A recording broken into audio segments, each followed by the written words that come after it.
कसे आहात सिनेफाइल्स? मजेत ना? मजेतच राहायचं. फालतूचं टेन्शन बिलकुल नाही घ्यायचं.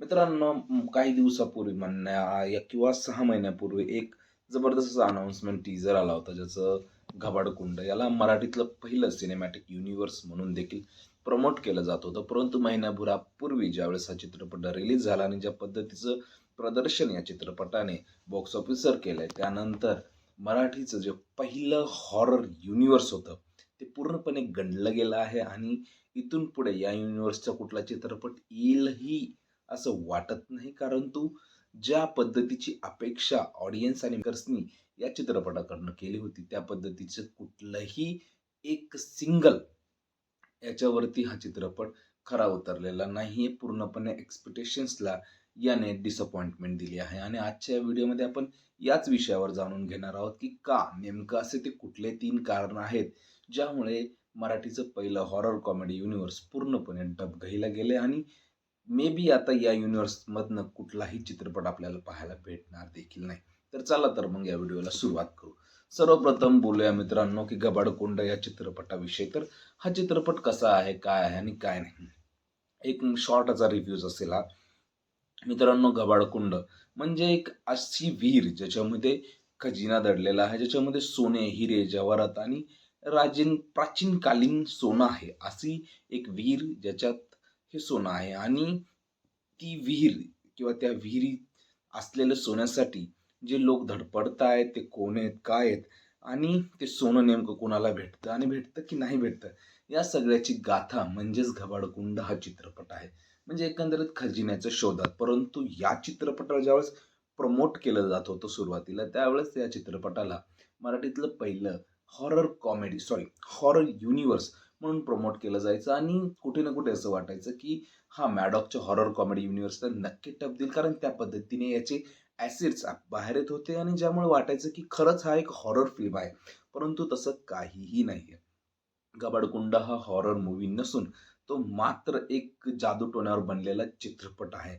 आणि आता बोलूया आपण घबाडकुंड या चित्रपटा किंवा मराठी फर्स्ट युनिव्हर्स कशा पद्धतीने गणलंय आणि का? कशामुळे? आणि ह्याचे ते कुठले 3 कारण आहेत. सर्वप्रथम की जे प्रॉमिस यांनी ऑडियन्सला दिलं होतं किंवा जे प्रॉमिस यांनी प्रेक्षकांना केलं होतं, की आम्ही एक हॉरर युनिव्हर्स क्रिएट करतोय, तर हे एक हॉरर युनिव्हर्स नसून केवळ हा एक जादू मंत्रावर चालणारा चित्रपट आहे, जो कुठे ना कुठे पाहत असताना कुठे ना कुठे प्रेक्षकांना मग ती डिसअपॉइंटमेंट फील झाली आणि ज्यामुळे या चित्रपटात तो ज्या पद्धतीचं बॉक्स ऑफिस कलेक्शन अपेक्षित होतं, ते या चित्रपटाने केलं नाही. 6 कोटीचं बजेट आहे या चित्रपटाचं आणि या चित्रपटाने बॉक्स ऑफिसवर फक्त 7.4 कोटी म्हणजे 7.5 कोटी देखील कमवले नाहीत आणि त्यामुळे हा एक ॲव्हरेज सिनेमा ठरलेला आहे. सेमी हिट देखील नाहीये. याचं मेन रिझन तेच आहे, कारण जे प्रॉमिस याच्या प्रमोशनल ॲसेट्सनी प्रेक्षकांना दिलं होतं, केलं होतं, ते प्रॉमिस हा चित्रपट डिलिव्हर करू शकला नाही. दुसरं कारण म्हणजे लॉजिकलेस, म्हणजे काहीच कुठेच कसलाच ह्याचा हात पाय नाहीये. अशा पद्धतीने या चित्रपटाला युनिव्हर्सल क्रिएशन दिलंय. म्हणजे काहीच नाही, कुठेच नाही. दूरवरती काहीच याचा संबंध नाही. ज्यावेळेस एखादा चित्रपट एक युनिव्हर्स बनतो किंवा एखाद्या चित्रपटाचं एक युनिव्हर्स असतं, त्याचं एक प्री प्लॅनिंग असतं, की हा इथनं, तो तिथनं. जसं की हॉरर कॉमेडी युनिव्हर्सचंच पहा. त्यांनी कशा पद्धतीने प्रत्येक त्यांच्या चित्रपटामध्ये त्यांच्या जुन्या चित्रपटातल्या कॅरेक्टर्सला इंट्रोड्यूस केलं आणि येणाऱ्या चित्रपटांच्या कॅरेक्टर्सला देखील त्यांनी त्यात इंट्रोड्यूस केलं. इव्हन जर आपण सर्वात मोठं किंवा सक्सेसफुल स्पाय युनिव्हर्स देखील आज गणतंय, तर याच्यामुळेच, कारण हे युनिव्हर्स कधीच युनिव्हर्स नव्हतं. एक था टायगर एक सोलो पिक्चर होता आणि त्यानंतर वॉर देखील एक सोलो पिक्चर होता. टायगर जिंदा है पण एक सोलो पिक्चर होता. परंतु पठाणमध्ये याला एक युनिव्हर्सल रूप देण्याचा प्रयत्न केला आणि ज्याचा इफेक्ट हा निघाला, की हे पूर्णपणे आजच्या काळात वायर स्पाय युनिव्हर्स पूर्णपणे डिस्ट्रॉयड झालंय. कारण याची कुठली युनिव्हर्सल प्लॅनिंग नव्हती. परंतु मॅडॉक हॉरर कॉमेडी युनिव्हर्सची प्रॉपर युनिव्हर्सल प्लॅनिंग होती फ्रॉम द फर्स्ट फिल्म. त्यामुळे कुठे ना कुठे ते सक्सेसफुल आहे आणि तसंच काहीतरी स्पाय युनिव्हर्स सारखंच ह्या घबाडकुंड युनिव्हर्स सोबत किंवा मराठीतल्या फर्स्ट हॉरर युनिव्हर्स सोबत होते. कारण यात कुठे ना बळजबरीने आल्याड पल्याड जो एक खूप जुना चित्रपट आहे, जो ही या जादूटोण्या पद्धतीनेच बनवलेला आहे आणि त्याला कसं तरी गुंडाळण्याचं, कसं तरी जवळ आणण्याचा प्रयत्न केला आणि त्यामुळे हे एक युनिव्हर्सल फील देत नाही आणि ती कुठे ना कुठे डिसअपॉइंटमेंट आहे. कारण मराठी प्रेक्षक मराठीत काहीतरी डिफरंट होतं ह्या आशेने याला पाहायला गेलं आणि त्यामुळेच या चित्रपटाने 7.4चा बिझनेस केला. अन्यथा हा चित्रपट 1 कोटीहूनही जास्तीचा बिझनेस केला नसता. आणि जर यांनी प्रॉपर स्ट्रॉंगली आणि जबरदस्त प्रेझेंटेशन लावून आणि tight screen play with a terrific mind लावून जर यांनी हे प्रॉपर युनिव्हर्सल क्रिएट केलं असतं, की बाबा हा कुठल्या युनिव्हर्सचा भाग आहे किंवा याला एक सोलो पिक्चर ठेवून अपकमिंग युनिव्हर्सल पिक्चरांचं जरी पोस्ट क्रेडिट सीन जरी दाखवले असते, तरी हा युनिव्हर्स सक्सेसफुल ठरण्याचा प्रयत्न झाला असता. कारण की भाई पहिल्या चित्रपटात हे मग पुढच्या चित्रपटात काय पाहायला भेटू शकतं, त्या आशेने लोकांनी याला चान्स दिला असता. परंतु यांनी आल्याड पल्ल्याड सोबत झालेल्या पिक्चर सोबत याला जे जोडण्याचा त्यांचा थॉट होता, तो थॉटच या युनिव्हर्सला डुबवण्याचं सगळ्यात मोठं कारण ठरलं. आता बोलूया तिसरं आणि अत्यंत महत्त्वाचं कारण. तर ते म्हणजे या युनिव्हर्सला जसं त्यांनी प्रॉमिस्ड केलं होतं, त्या पद्धतीने त्यांनी याला प्रेझेंट केलं नाही. कारण की कसं असतं, जर एखाद्या व्यक्तीला किंवा एखाद्या कुठल्याही प्रेक्षकाला जर समजा बोललात, की आम्ही तुम्हाला ही गोष्ट डिलिव्हर्ड करू आणि तुम्ही त्यांना ती गोष्ट डिलिव्हर्ड करण्याऐवजी काहीतरी तिसरंच डिलिव्हर्ड केलं, तर त्यांनी पैसे दिले आहेत म्हणून ते ते पाहतात, बसतात, तेवढा वेळ स्पेंड करतात. परंतु ते लोकांना त्याविषयी सांगत नाहीत आणि त्याचा कुठे ना कुठे परिणाम हा त्या चित्रपटावर होतो आणि तेच गबाडकुंडच्या बाबतीत झालं. गबाडकुंडने जो 7.5 कोटीचा बिझनेस केला आहे, तो त्या उत्सुकतेपोटी, की भाई आपल्या मराठीतलं पहिलं युनिव्हर्स आहे, म्हणून आपण याला एक चान्स द्यायला हवा आणि ते देण्यासाठी लोकं हा चित्रपट पाहायला गेले. परंतु तिथं गेल्यानंतर त्यांना जी डिसअपॉइंटमेंट भेटली आणि त्यांनी केलेल्या निगेटिव्ह माउथ पब्लिसिटीमुळेच हे पूर्णपणे युनिव्हर्स गंडल्या गेला आहे. हे या युनिव्हर्स गणण्याचं मुख्य आणि अत्यंत स्ट्रॉंग कारण आहे. जर व्ही-एफ-एक्स वाईज पाहायला गेलं तर 6 कोटीच्या बजेटमध्ये अत्यंत उत्कृष्ट असं व्ही-एफ-एक्स होतं. जर प्रेझेंटेशन वाईज पाहायला गेलं तर उत्कृष्ट प्रेझेंटेशन होतं. देवदत्त नागे, थोडे थोडे सलमान खान होत होते, परंतु चालायचं. पण महत्त्वाचं म्हणजे की लोकांना वाटलं होतं की हा एक हॉरर फिल्म असेल. परंतु तिथे गेल्यानंतर कळलं की हा ब्लॅक मॅजिकवाला चित्रपट आहे आणि जबरदस्तीने ज्यावेळेस याला आल्याड-पल्याड सोबत जोडण्याचा प्रयत्न केला, त्यानंतर हे हॉरर युनिव्हर्स पूर्णपणे गंडला गेला. अन्यथा राजा शिवाजी, देऊळ बंद 2 आणि तुंबाडची मंजुळाविषयी बोलताना बोलेल, की स्पेशली हा चित्रपट रिमेक आहे. सर्वांना माहीत होतं, पण तरीसुद्धा या चित्रपटाने बॉक्स ऑफिसवर 16 कोटीहूनही अधिकचा बिझनेस केला आहे. जबकि या चित्रपटाचं बजेट फक्त 4 ते 5 कोटी आहे. परंतु एक मराठीतलं फर्स्ट युनिव्हर्स म्हणून प्रमोट केला जाणारा चित्रपटाचं बजेट 6 कोटी असताना देखील हा चित्रपट बॉक्स ऑफिसवर केवळ 7.4 कोटीचा बिझनेस करतो आणि एक ॲव्हरेज हिट ठरतो. त्यामुळे मला हेच सांगायचं आहे, की जर तुम्ही जी गोष्ट लोकांना प्रॉमिस करता ती डिलिव्हर केली, तर ती नक्की सक्सेसफुल ठरते. त्याचबरोबर एक बेहतरीन प्रेझेंटेशन आणि एक एंगेजिंग स्क्रीन प्ले ॲज वेल तुम्ही जी स्टोरी लोकांना सांगताय, तीच त्यांना द्या.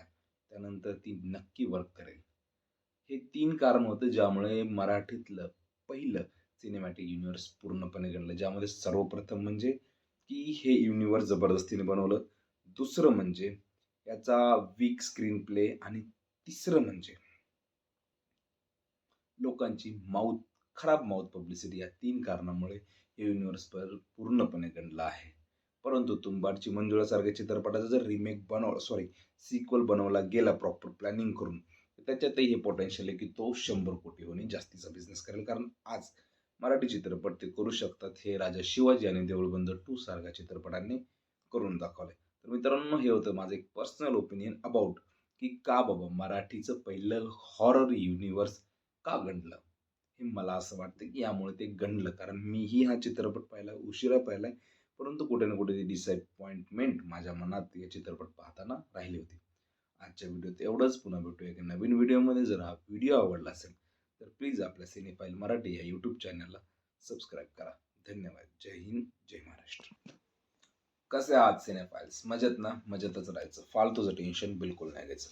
मित्रांनो, काही दिवसापूर्वी किंवा 6 महिन्यापूर्वी एक जबरदस्त असं अनाउन्समेंट टीजर आला होता, ज्याचं घबाडकुंड याला मराठीतलं पहिलं सिनेमॅटिक युनिव्हर्स म्हणून देखील प्रमोट केलं जात होतं. परंतु महिन्याभरापूर्वी ज्यावेळेस हा चित्रपट रिलीज झाला आणि ज्या पद्धतीचं प्रदर्शन या चित्रपटाने बॉक्स ऑफिसवर केलंय, त्यानंतर मराठीचं जे पहिलं हॉरर युनिव्हर्स होतं ते पूर्णपणे गंडलं गेलं आहे आणि इथून पुढे या युनिव्हर्सचा कुठला चित्रपट येईलही असं वाटत नाही. कारण ज्या पद्धतीची अपेक्षा ऑडियन्स आणि मेकर्सनी या चित्रपटाकडनं केली होती, त्या पद्धतीचं कुठलंही एक सिंगल याच्यावरती हा चित्रपट खरा उतरलेला नाहीये. पूर्णपणे एक्स्पेक्टेशन्सला याने डिसअपॉइंटमेंट दिली आहे आणि आजच्या या व्हिडिओमध्ये आपण याच विषयावर जाणून घेणार आहोत, की का नेमकं असे ते कुठले 3 कारण आहेत, ज्यामुळे मराठीचं पहिलं हॉरर कॉमेडी युनिव्हर्स पूर्णपणे डबघाईला गेले आणि मे बी आता या युनिव्हर्समधनं कुठलाही चित्रपट आपल्याला पाहायला भेटणार देखील नाही.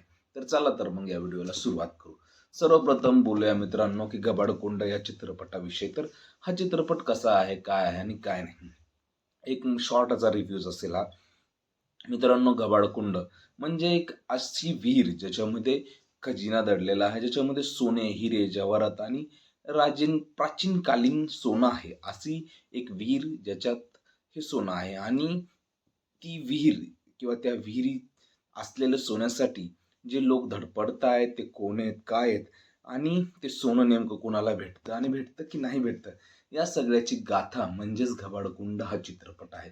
म्हणजे एकंदरीत खजिन्याच्या शोधात. परंतु या चित्रपटाला ज्यावेळेस प्रमोट केलं जात होतं सुरुवातीला, त्यावेळेस या चित्रपटाला मराठीतलं पहिलं हॉरर युनिव्हर्स म्हणून प्रमोट केलं जायचं आणि कुठे ना कुठे असं वाटायचं की हा मॅडॉकच्या हॉरर कॉमेडी युनिव्हर्सला नक्की टप देईल, कारण त्या पद्धतीने याचे ॲसिड्स बाहेर येत होते आणि ज्यामुळे वाटायचं की खरंच हा एक हॉरर फिल्म आहे.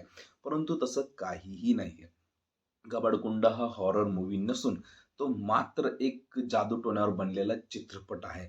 आणि आता बोलूया आपण घबाडकुंड या चित्रपटा किंवा मराठी फर्स्ट युनिव्हर्स कशा पद्धतीने गणलंय आणि का, कशामुळे आणि याचे ते कुठले 3 कारण.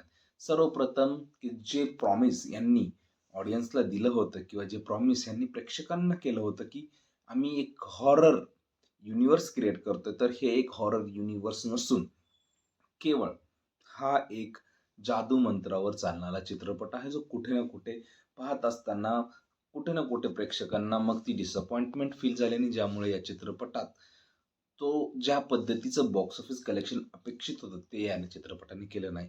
6 कोटीचं बजेट आहे या चित्रपटाचं आणि या चित्रपटाने बॉक्स ऑफिसवर फक्त 7.4 कोटी म्हणजे 7.5 कोटी देखील कमवले नाहीत आणि त्यामुळे हा एक ॲव्हरेज सिनेमा ठरलेला आहे. सेमी हिट देखील नाहीये. याचं मेन रिझन तेच आहे, कारण जे प्रॉमिस याच्या प्रमोशनल ॲसेट्सनी प्रेक्षकांना दिलं होतं, केलं होतं, ते प्रॉमिस हा चित्रपट डिलिव्हर करू शकला नाही. दुसरं कारण म्हणजे लॉजिकलेस, म्हणजे काहीच कुठेच कसलाच ह्याचा हात पाय नाहीये. अशा पद्धतीने या चित्रपटाला युनिव्हर्सल क्रिएशन दिलंय. म्हणजे काहीच नाही, कुठेच नाही. दूरवरती काहीच याचा संबंध नाही. ज्यावेळेस एखादा चित्रपट एक युनिव्हर्स बनतो किंवा एखाद्या चित्रपटाचं एक युनिव्हर्स असतं, त्याचं एक प्री प्लॅनिंग असतं, की हा इथनं, तो तिथनं. जसं की हॉरर कॉमेडी युनिव्हर्सचंच पहा. त्यांनी कशा पद्धतीने प्रत्येक त्यांच्या चित्रपटामध्ये त्यांच्या जुन्या चित्रपटातल्या कॅरेक्टर्सला इंट्रोड्यूस केलं आणि येणाऱ्या चित्रपटांच्या कॅरेक्टर्सला देखील त्यांनी त्यात इंट्रोड्यूस केलं.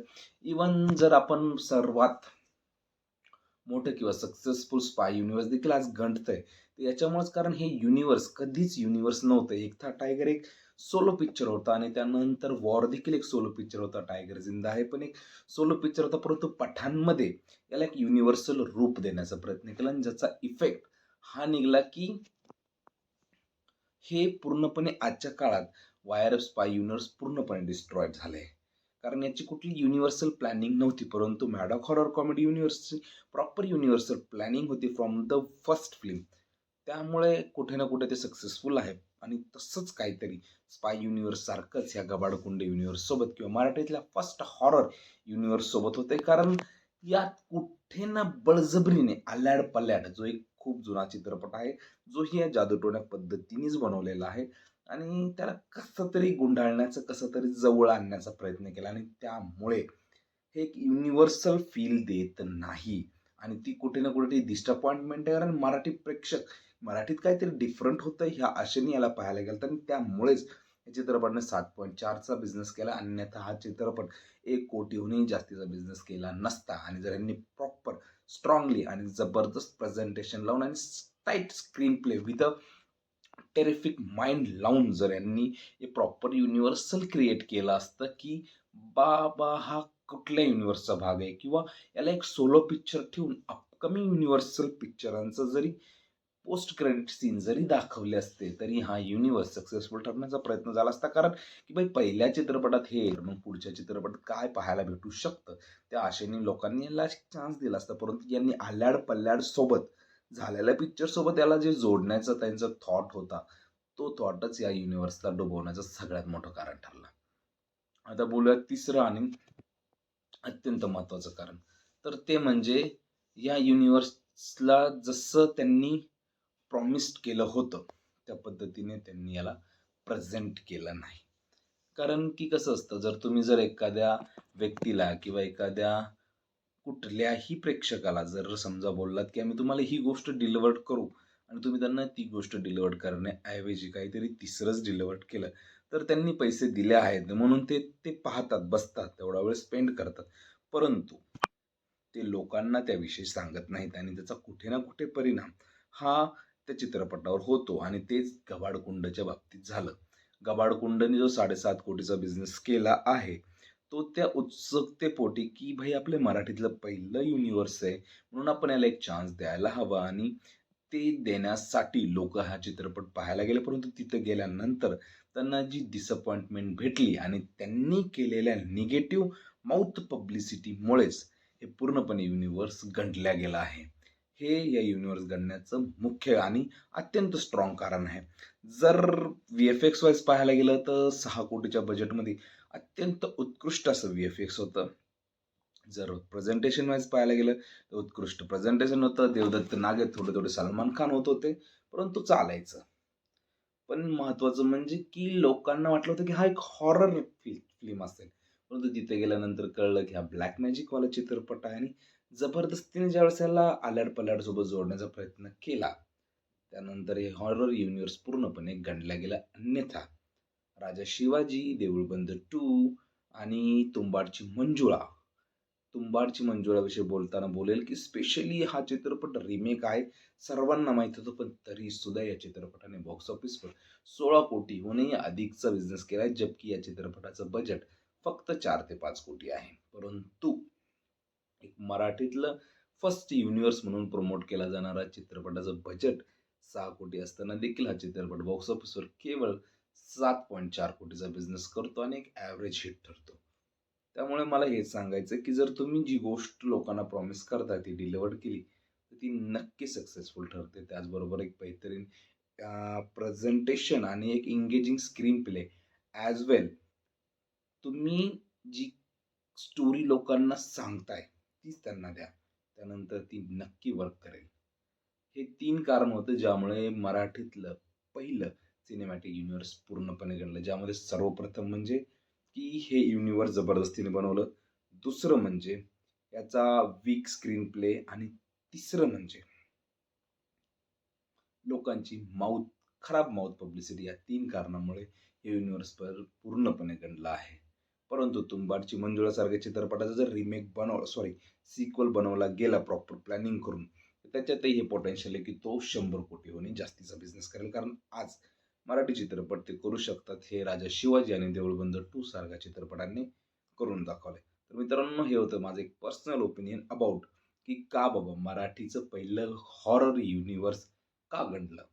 हे मला असं वाटतं की यामुळे ते गंडलं. कारण मीही हा चित्रपट पाहिला, उशिरा पाहिलाय. परंतु कुठे ना कुठे ती डिसअपॉइंटमेंट माझ्या मनात हे चित्रपट पाहताना राहिली होती. आजच्या व्हिडिओत एवढंच. पुन्हा भेटूया एका नवीन व्हिडिओमध्ये. जर हा व्हिडिओ आवडला असेल तर प्लीज आपल्या सिनेफाईल मराठी या यूट्यूब चॅनलला सबस्क्राईब करा. धन्यवाद. जय हिंद, जय महाराष्ट्र.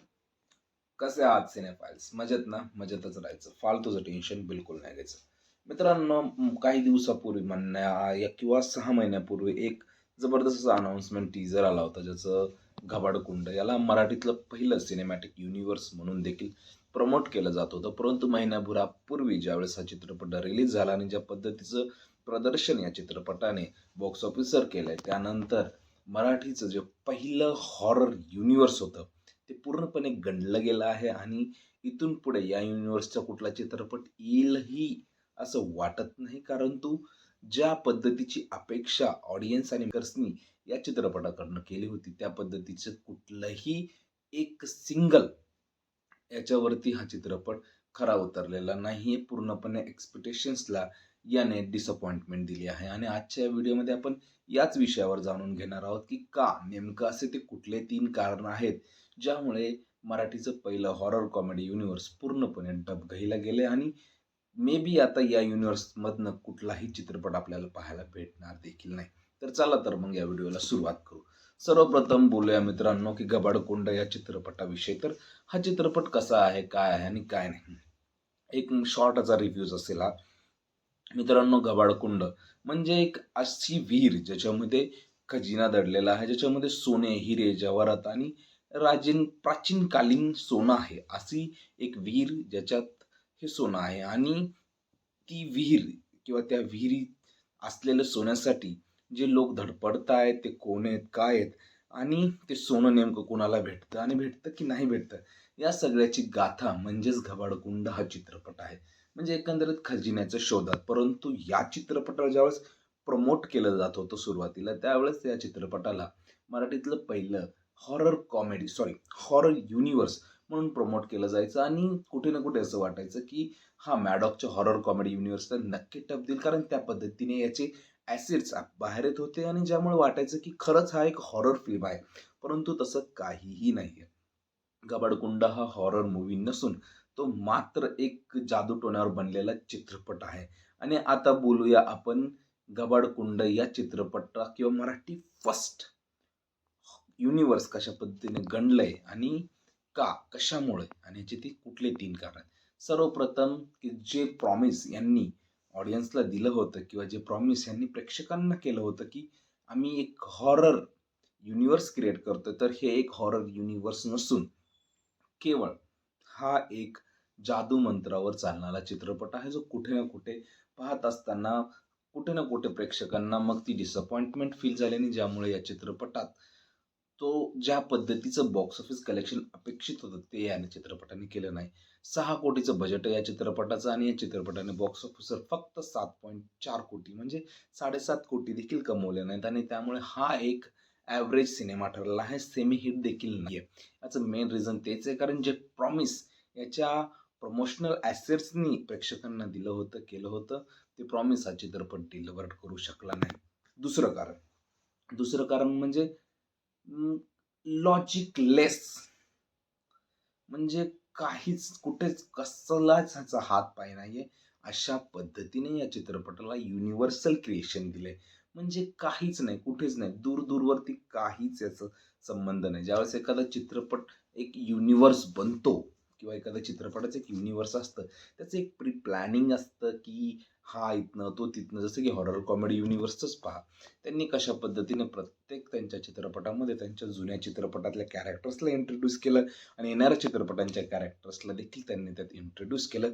इवन जर आपण सर्वात मोठं किंवा सक्सेसफुल स्पाय युनिव्हर्स देखील आज गणतंय, तर याच्यामुळेच, कारण हे युनिव्हर्स कधीच युनिव्हर्स नव्हतं. एक था टायगर एक सोलो पिक्चर होता आणि त्यानंतर वॉर देखील एक सोलो पिक्चर होता. टायगर जिंदा है पण एक सोलो पिक्चर होता. परंतु पठाणमध्ये याला एक युनिव्हर्सल रूप देण्याचा प्रयत्न केला आणि ज्याचा इफेक्ट हा निघाला की हे पूर्णपणे आजच्या काळात वायर स्पाय युनिव्हर्स पूर्णपणे डिस्ट्रॉय झाले. कारण याची कुठली युनिव्हर्सल प्लॅनिंग नव्हती. परंतु मॅडॉक हॉरर कॉमेडी युनिव्हर्सची प्रॉपर युनिव्हर्सल प्लॅनिंग होती फ्रॉम द फर्स्ट फिल्म. त्यामुळे कुठे ना कुठे ते सक्सेसफुल आहे. आणि तसंच काहीतरी स्पाय युनिव्हर्स सारखंच ह्या गबाडकुंड युनिव्हर्स सोबत किंवा मराठीतल्या फर्स्ट हॉरर युनिव्हर्स सोबत होते. कारण यात कुठे ना बळजबरीने आल्याड पल्याड जो एक खूप जुना चित्रपट आहे, जोही या जादूटोण्या पद्धतीनेच बनवलेला आहे आणि त्याला कसं तरी गुंडाळण्याचं, कसं तरी जवळ आणण्याचा प्रयत्न केला आणि त्यामुळे हे एक युनिव्हर्सल फील देत नाही आणि ती कुठे ना कुठे ती डिसअपॉइंटमेंट आहे. कारण मराठी प्रेक्षक मराठीत काहीतरी डिफरंट होतं ह्या आशेने याला पाहायला गेलं आणि त्यामुळेच या चित्रपटाने 7.4चा बिझनेस केला. अन्यथा हा चित्रपट 1 कोटीहूनही जास्तीचा बिझनेस केला नसता आणि जर यांनी प्रॉपर स्ट्रॉंगली आणि जबरदस्त प्रेझेंटेशन लावून आणि tight screen play with a terrific mind लावून जर यांनी हे प्रॉपर युनिव्हर्सल क्रिएट केलं असतं, की बाबा हा कुठल्या युनिव्हर्सचा भाग आहे किंवा याला एक सोलो पिक्चर ठेवून अपकमिंग युनिव्हर्सल पिक्चरांचं जरी पोस्ट क्रेडिट सीन जरी दाखवले असते, तरी हा युनिव्हर्स सक्सेसफुल ठरण्याचा प्रयत्न झाला असता. कारण की भाई पहिल्या चित्रपटात हे, मग पुढच्या चित्रपटात काय पाहायला भेटू शकतं, त्या आशेने लोकांनी याला चान्स दिला असता. परंतु यांनी आल्याड पल्ल्याड सोबत झालेल्या पिक्चर सोबत याला जे जोडण्याचा त्यांचा थॉट होता, तो थॉटच या युनिव्हर्सला डुबवण्याचं सगळ्यात मोठं कारण ठरलं. आता बोलूया तिसरं आणि अत्यंत महत्त्वाचं कारण. तर ते म्हणजे या युनिव्हर्सला जसं त्यांनी प्रॉमिस्ड केलं होतं, त्या पद्धतीने त्यांनी याला प्रेझेंट केलं नाही. कारण की कसं असतं, जर एखाद्या व्यक्तीला किंवा एखाद्या कुठल्याही प्रेक्षकाला जर समजा बोललात, की आम्ही तुम्हाला ही गोष्ट डिलिव्हर्ड करू आणि तुम्ही त्यांना ती गोष्ट डिलिव्हर्ड करण्याऐवजी काहीतरी तिसरंच डिलिव्हर्ड केलं, तर त्यांनी पैसे दिले आहेत म्हणून ते ते पाहतात, बसतात, तेवढा वेळ स्पेंड करतात. परंतु ते लोकांना त्याविषयी सांगत नाहीत आणि त्याचा कुठे ना कुठे परिणाम हा त्या चित्रपटावर होतो आणि तेच गबाडकुंडच्या बाबतीत झालं. गबाडकुंडने जो 7.5 कोटीचा बिझनेस केला आहे, तो त्या उत्सुकतेपोटी, की भाई आपले मराठीतलं पहिलं युनिव्हर्स आहे, म्हणून आपण याला एक चान्स द्यायला हवा आणि ते देण्यासाठी लोकं हा चित्रपट पाहायला गेले. परंतु तिथं गेल्यानंतर त्यांना जी डिसअपॉइंटमेंट भेटली आणि त्यांनी केलेल्या निगेटिव्ह माउथ पब्लिसिटीमुळेच हे पूर्णपणे युनिव्हर्स गंडल्या गेला आहे. हे या युनिव्हर्स गणण्याचं मुख्य आणि अत्यंत स्ट्रॉंग कारण आहे. जर व्ही-एफ-एक्स वाईज पाहायला गेलं तर 6 कोटीच्या बजेटमध्ये अत्यंत उत्कृष्ट असं व्ही-एफ-एक्स होतं. जर प्रेझेंटेशन वाईज पाहायला गेलं तर उत्कृष्ट प्रेझेंटेशन होतं. देवदत्त नागे, थोडे-थोडे सलमान खान होत होते, परंतु चालायचं. पण महत्त्वाचं म्हणजे की लोकांना वाटलं होतं की हा एक हॉरर फिल्म असेल. परंतु तिथे गेल्यानंतर कळलं की हा ब्लॅक मॅजिकवाला चित्रपट आहे आणि जबरदस्तीने ज्यावेळेस याला आल्याड-पल्याड सोबत जोडण्याचा प्रयत्न केला, त्यानंतर हे हॉरर युनिव्हर्स पूर्णपणे गंडला गेला. अन्यथा राजा शिवाजी, देऊळ बंद 2 आणि तुंबाडची मंजुळाविषयी बोलताना बोलेल, की स्पेशली हा चित्रपट रिमेक आहे. सर्वांना माहीत होतं, पण तरीसुद्धा या चित्रपटाने बॉक्स ऑफिसवर 16 कोटीहूनही अधिकचा बिझनेस केला आहे. जबकि या चित्रपटाचं बजेट फक्त 4 ते 5 कोटी आहे. परंतु एक मराठीतलं फर्स्ट युनिव्हर्स म्हणून प्रमोट केला जाणारा चित्रपटाचं बजेट 6 कोटी असताना देखील हा चित्रपट बॉक्स ऑफिसवर केवळ 7.4 कोटीचा बिझनेस करतो आणि एक ॲव्हरेज हिट ठरतो. त्यामुळे मला हेच सांगायचं आहे, की जर तुम्ही जी गोष्ट लोकांना प्रॉमिस करता ती डिलिव्हर्ड केली, तर ती नक्की सक्सेसफुल ठरते. त्याचबरोबर एक बेहतरीन प्रेझेंटेशन आणि एक एंगेजिंग स्क्रीन प्ले ॲज वेल तुम्ही जी स्टोरी लोकांना सांगताय, तीच त्यांना द्या. त्यानंतर ती नक्की वर्क करेल. हे 3 कारण होते ज्यामुळे मराठीतलं पहिलं सिनेमॅटिक युनिव्हर्स पूर्णपणे घडलं. ज्यामध्ये सर्वप्रथम म्हणजे की हे युनिव्हर्स जबरदस्तीने बनवलं. दुसरं म्हणजे याचा वीक स्क्रीन प्ले आणि तिसरं म्हणजे लोकांची खराब माउथ पब्लिसिटी या 3 कारणामुळे हे युनिव्हर्स पूर्णपणे गंडलं आहे. परंतु तुंबाडची मंजुळासारख्या चित्रपटाचा जर रिमेक सिक्वल बनवला गेला प्रॉपर प्लॅनिंग करून, तर त्याच्यातही हे पोटेन्शियल आहे की तो 100 कोटीहूनही जास्तीचा बिझनेस करेल. कारण आज मराठी चित्रपट ते करू शकतात. हे राजा शिवाजी आणि देऊळबंद 2 सारख्या चित्रपटांनी करून दाखवलंय. तर मित्रांनो, हे होतं माझं एक पर्सनल ओपिनियन अबाउट की का बाबा मराठीचं पहिलं हॉरर युनिव्हर्स का गंडलं? हे मला असं वाटतं, की यामुळे ते गंडलं. कारण मीही हा चित्रपट पाहिला, उशिरा पाहिलाय. परंतु कुठे ना कुठे ती डिसअपॉइंटमेंट माझ्या मनात हे चित्रपट पाहताना राहिली होती. आजच्या व्हिडिओत एवढंच. पुन्हा भेटूया एका नवीन व्हिडिओमध्ये. जर हा व्हिडिओ आवडला असेल, तर प्लीज आपल्या सिनेफाईल मराठी या यूट्यूब चॅनलला सबस्क्राईब करा. धन्यवाद. जय हिंद, जय महाराष्ट्र.